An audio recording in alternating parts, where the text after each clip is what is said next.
কয়েকদিন আগে ঢাকা থেকে একজন মেহমান আসছিল। বিকেলে ওনাকে নিয়ে ঘোরাঘুরির পর বলল সন্ধ্যায় বিচে ফিশ বারবিকিউ এবং কাঁকড়া খাবে।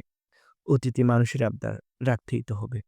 এটা হচ্ছে টুনা মাছ। আমরা কক্সবাজারের সমুদ্র সৈকতে, আমরা এখানকার যারা আছে আসলে আমাদের থেকে এভাবে কক্সবাজার সমুদ্র সৈকতে এসে খাওয়া হয় না। আজকে খাবো মামুর দিবিল্লি। বিচের পাড়ের খাবারগুলোর প্রতি আমার ব্যক্তিগতভাবে খুব একটা আগ্রহ নেই। ফিশ বারবিকিউর কথা তো বলতে হয় না, সকলের জানা কত নোংরা পরিবেশে এই কাজ কারবার। অবশ্য আমরা মাছ চয়েস করে দিয়েছি, পরবর্তীতে পরিবর্তন করে ফেলেছি কিনা আল্লাহ জানে।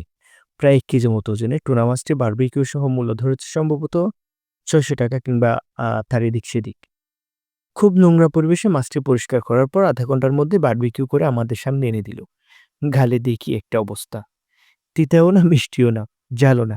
কি আর করার, খেলাম কোনো রকম। আজকে এই পর্যন্ত। ভালো থাকবেন, সুস্থ থাকবেন।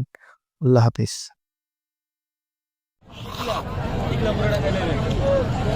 মোবাইল